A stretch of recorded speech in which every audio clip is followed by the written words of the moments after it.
नमस्कार. ठाण्याच्या राजकीय, सामाजिक आणि सांस्कृतिक घडामोडींचं वर्तमान चित्र दाखवणाऱ्या ठाणे वर्तमानमध्ये मी नितीन बोरसे आपलं पुन्हा एकदा हार्दिक स्वागत करतो. सादर करीत आहोत आजच्या ठळक बातम्या. घरोघर जाऊन मच्छी विकणाऱ्या एका मच्छी विक्रेत्याने चक्क ज्या टोपलीमध्ये त्याने मासे ठेवले आहेत त्या टोपलीमध्येच लघुशंका केल्याचा प्रकार पाचपाकडी परिसरामध्ये उघडकीस आला आहे. स्वामी फाउंडेशनचे अध्यक्ष श्री महेश कदम यांनी हा सगळा प्रकार उघडकीस आणला. ज्यावेळेस आपण अशा प्रकारे विक्रेत्यांकडून मासे विकत घेतो त्यावेळेस ते मासे किती चांगल्या क्वालिटीचे आहेत हे तपासून बघायला हवं. अशा पद्धतीने अत्यंत गलिच्छ पद्धतीने मासे विक्री करणाऱ्या एका मासे विक्रेत्याला महेश कदम यांनी पकडलं आणि कॅमेऱ्यासमोर आणलं. चंदनवाडीमधील स्वस्तात मच्छी घेणाऱ्या सर्व नागरिकांना आज तुमच्यासमोर एक पर्दाफाश दाखवतोय आणि हा पर्दाफाश आत्ता या क्षणात झालेला आहे. हा स्वस्तात मच्छी घेणारा ही मच्छी कोणकोणता मच्छी इसमें हा ही मच्छी आहे ना. एक किलो से लाया है ही मच्छी आणलेली आहे आणि आपल्या मायबाप महिला भगिनी आवडीने यांच्याकडनं उत्तर भारतीयांकडनं ही मच्छी घेतात.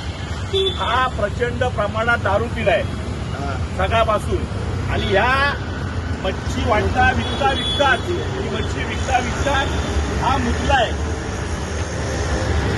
म्हणजे ह्याला चुकलं नाहीये की आपण इथेच लघुशंका करायची.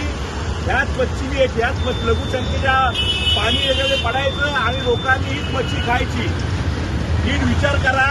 ह्याला चुकलं नाहीये. हा पूर्णपणे लघुशंका करून पूर्णपणे ही मच्छी विकण्याचा प्रयत्न करतोय. अशी किळसवाणी घाणेरडा प्रकार जर आपल्या माय भगिनी जर स्वस्तात मच्छी घ्यायची जर विचार करून ह्या मच्छ्या घेत असेल तर इकडचा पहिला हा मच्छीचा दरबार जो बुधवार शुक्रवार रविवार इकडच्या महापालिकेच्या अतिक्रमण अधिकाऱ्यांना दर आठवड्याचे 10,000 रुपये भेटतात. हा दरबार इथला जर बंद नाही केला 2 दिवसात तर सगळी ही मच्छी सन्मान्य आयुक्त साहेब यांच्या कॅबिनमध्ये टाकण्यात येईल. आम्ही उठा अरे मुद्दा आहे तू साले उठा. ठाणे बोरिवली भुयारी मार्गाच्या खोदाई दरम्यान निघणारी माती वाहतूक कन्व्हेअर बेलऐवजी टंपरनेच करण्यात यावी यासाठी 90% रहिवाशांची सहमती आहे तर केवळ 10% रहिवाशांचा विरोध आहे. मात्र या रहिवाशांची देखील आम्ही समजूत काढून याबाबत निर्णय घेऊ असं प्रकल्प बाधित रहिवाशांच्या समिती सदस्यांनी मंगळवारी पत्रकार परिषद घेऊन जाहीर केली. त्यामुळे माती वाहतूक कन्व्हेअर बेल्टऐवजी डंपरनेच होणार असल्याचं आता जवळपास स्पष्ट झालं आहे. तसंच ठेकेदारी काढून नव्हे तर परिसरातील गृहसंकुलाच्या बांधकामांमुळे हवा प्रदूषण होत असल्याचा दावा देखील यावेळेस करण्यात आला. राज्य शासनाचा महत्त्वाकांक्षी प्रकल्प असलेल्या ठाणे ते बोरिवली भुयारी मार्गाच्या खोदाई दरम्यान निघणाऱ्या मातीच्या वाहतुकीसाठी कन्व्हेअर बेल्टचा प्रस्ताव रद्द करून त्याऐवजी डंपरने माती वाहतूक करण्याचा निर्णय मुंबई महानगर प्रदेश विकास प्राधिकरणाने घेतला आहे.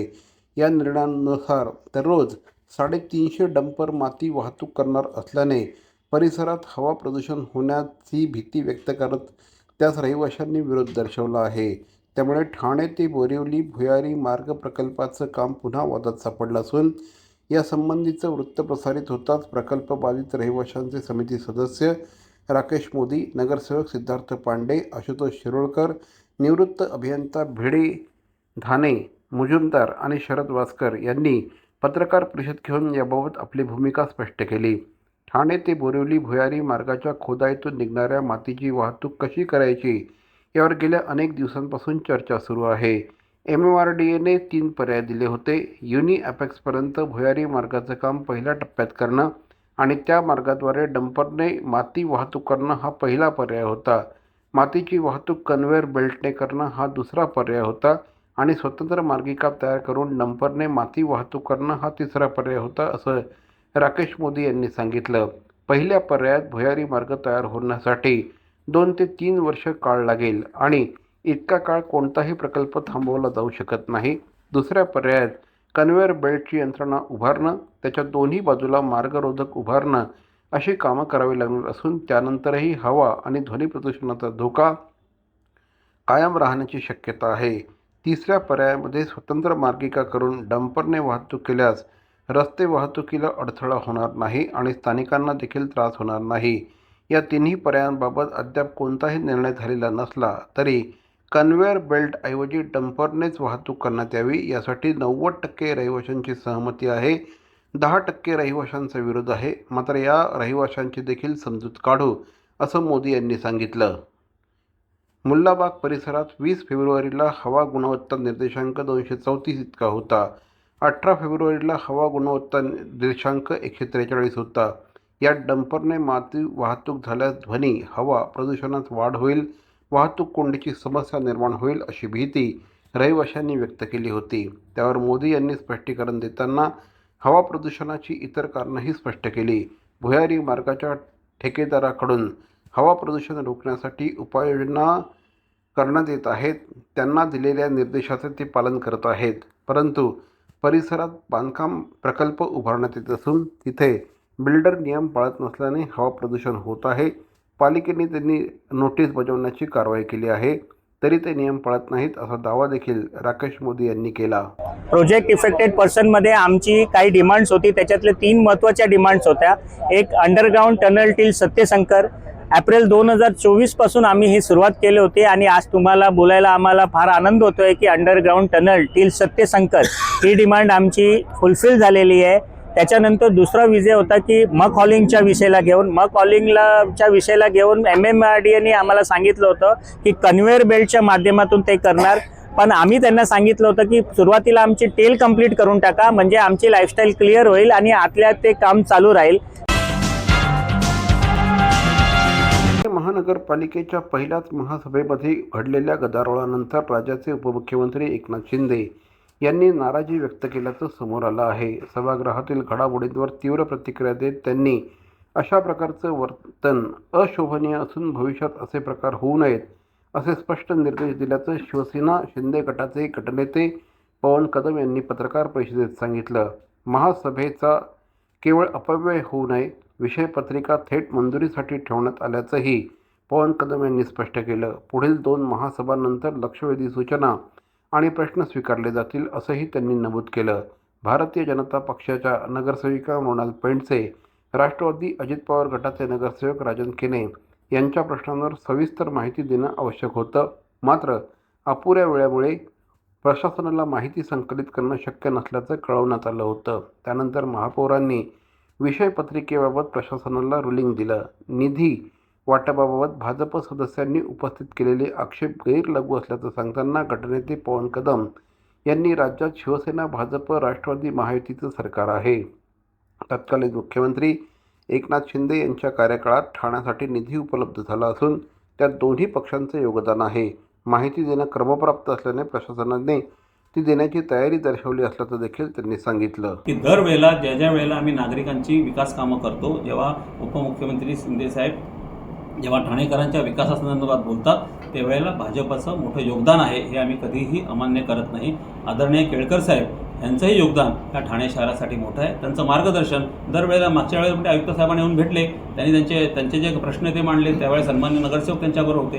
त्याच्यामुळे त्यांची गळचेपी होण्याचा प्रश्नच येत नाही. आम्ही सत्ताधारी पक्ष आहोत, शिवसेना आणि भाजप एकत्र म्हणून काम करतोय. आमची संख्या जास्त असली तरीसुद्धा आम्ही निवडणुकीला दोघंही सामोरे गेलो, त्याच्यामुळे सत्तेतही आम्ही एकत्र आहोत. हे माननीय उपमुख्यमंत्री साहेबांचं धोरण आहे, त्या पद्धतीने आम्ही काम करतोय. इथे गळचेपी होत नाही. आदरणीय केळकर साहेबांचं पण काही गैरसमज झाला असेल तर ते महापौर त्यांच्याशी संवाद साधतील आणि त्यांचा गैरसमज दूर होईल अशी मला खात्री आहे. केळकर साहेबांनी असंही म्हटलं होतं की यात एकनाथ शिंदेंनी लक्ष घालावं. नाही, शिंदे साहेबांनी आम्हाला तत्काळ कालच फोन केला रात्री की महापौरानं केला, काही ज्येष्ठ नगरसेवकांनाही केला. त्यांचं म्हणणं असं होतं की अशा पद्धतीचं वातावरण सभागृहात अशोभनीय आहे, ते योग्य नाही. परंतु आम्ही त्यांना थोडं माहिती दिली की अशा कोणतंही आम्ही चुकीचं काम ह्या सभागृहात करत नाही. त्यामुळे साहेबांचं बारीक लक्ष आहे. आणि दुसरी महत्त्वाची गोष्ट, ज्यावेळेला समोरून म्हणतात की आम्ही चौकीदारचं काम करतोय, त्यावेळेला चौकीदारचं काम तुम्ही जरी करत असलात भाजप म्हणून, तरी आमच्याकडे टेंबी नाक्याला आजही तोच हंटर जो गुरुवर्य दिघे साहेबांनी त्यावेळेला चापखाने फोडलेले उदाहरण ठाणेकरांना माहिती आहे, तोच हंटर आजही धर्मवीर आणि दिघे साहेबांच्या कार्यालयात आहे. आणि त्याचीच कार्यप्रणाली माननीय उपमुख्यमंत्री एकनाथ शिंदे साहेब करतायत. आमच्याकडनं कोणतीही चूक झाली, कोणत्याही सदस्यांकडनं, नगरसेवकांकडनं किंवा प्रशासनाकडनं चूक झाली तर शिंदे साहेब त्यांना जाब विचारायला, त्यांच्यावरती योग्य ती कारवाई करायला खंबीर आहेत. त्याच्यामुळे मला वाटत नाही की साहेबांचाही काही गैरसमज झाला असेल किंवा त्यांनाही काही विषय योग्य वाटला नसेल असं मला वाटत नाही. भवानी ज्वेलर्स ठाणे, पारंपरिक आणि आधुनिक दागिन्यांचा अप्रतिम संगम. प्रत्येक स्त्रीची पहिली पसंती भवानी ज्वेलर्स ठाणे. नक्की भेट द्या. ठाणे महानगरपालिकेचे मालमत्ता कर म्हणजेच प्रॉपर्टी टॅक्स भरण्याचे आवाहन.